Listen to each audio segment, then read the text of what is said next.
So, episode 4 of Marshals just did something really interesting. And honestly, I don't think a lot of people are fully catching what the show is building here. Because on the surface, yeah, it's another intense mission helicopter crash, survival situation, gunfire, chaos. All of that is there. But the real story, it's not the action, it's what's breaking inside these characters, especially Cal. Let's start with that mountain rescue, because even that wasn't just about saving a survivor. When Kayce and Cal reach that crash site and find Tom Weaver, the only man left alive, the episode immediately slows down emotionally. And you can feel it. This isn't just another victim to Kayce. Tom reminds him of John Dutton, and that matters more than the show is saying out loud. Because every time Casey looks at this man struggling, holding on, trying to survive, it's like he's looking at his father all over again. And that's why Case is so locked in during this rescue. It's not just duty, it's personal. Even the chaos around them, the bear attack, the climb down the mountain, getting shot at, it all feels like pressure closing in on Case from every direction. And that's basically his life right now. Because while he's up there trying to save someone, down below, his entire name is being questioned. That use of force complaint, that's not just paperwork. That's the world reminding him, you don't get to escape being a Dutton. And this connects directly back to episode 3, because what we saw there wasn't just a land dispute, it was a full-on war over legacy. You've got two sides pulling Case apart. On one side, you have the Montana locals pushing for progress, mines, jobs, development. But let's be real, it's not just about jobs, it's resentment. They feel like something was taken from them when that land went to Broken Rock. And who do they blame? The Duttons. On the other side, you've got Rainwater and the Broken Rock Reservation fighting to protect what they finally have. And here's the powerful part. Rainwater is starting to move exactly like John Dutton used to. Strategic, ruthless when necessary, willing to go as far as it takes. Blowing up that road to block the mine, that wasn't random, that was calculated. That was John Dutton energy all over again. And that's the irony of this whole situation. The man who once fought against the Duttons is now using their playbook. And Case is stuck right in the middle of that contradiction.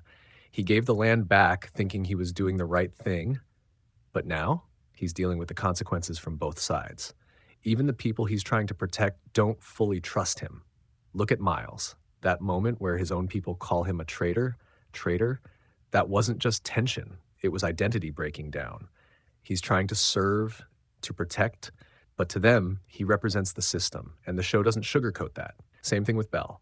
You notice how she's treated during that standoff? The way people react to her name, her family history, it mirrors exactly what Casey is going through. There's no clean slate here. In this world, your past doesn't stay in the past. It follows you, and it shapes how everyone sees you. And that's why that final moment in episode 3 hits so hard. That single bullet left on Casey's porch, that's not just a threat. That's a message. You're still a Dutton, and we haven't forgotten. Now bring all of that into episode 4, and suddenly Cal's story hits way deeper. Because while Case is dealing with the weight of his family, Cal is dealing with the weight of his failures. That scene at the bar, that quiet moment with Belle, that's the real heart of the episode. When Cal finally admits that the bartender, the one he keeps talking to, is actually his daughter, that changes everything about how we see him. Because now, all those small interactions, those looks, those pauses, they mean something. He's not just a regular at that bar. He's a father standing a few feet away from the daughter he failed, trying to reconnect, but not knowing how. And what makes this even more powerful is why he tells Belle. It's not random.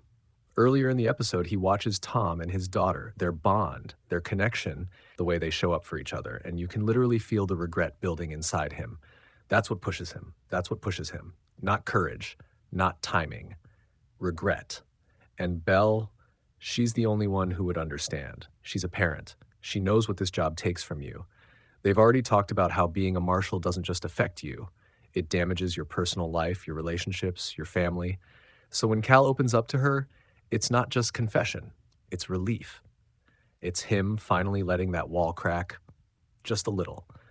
But here's where the show gets even more interesting, because even after that moment, we're told something very clearly. Cal still has secrets, big ones, and not just him, Case too. And this is where I think the show is really setting up its long game because right now they're building this sense of trust within the team. You see it growing missions, shared experiences, moments like this one. But underneath all of that, there's truth they're not ready to share. And when that comes out, it's going to change everything. Think about it. Cal is trying to be this calm, controlled leader, the guy who always has it together. But in reality, he's holding a lot inside regret, guilt, things he's done, things he didn't do.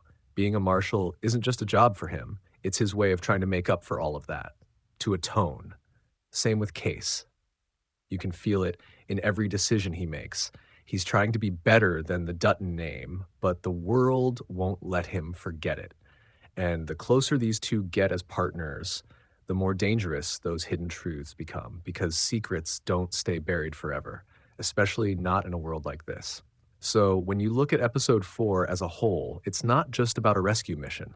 It's about fathers and daughters. It's about legacy. It's about the cost of the lives these characters have chosen. And most importantly, it's about what happens when the past finally catches up to you. And right now, it's getting closer to all of them.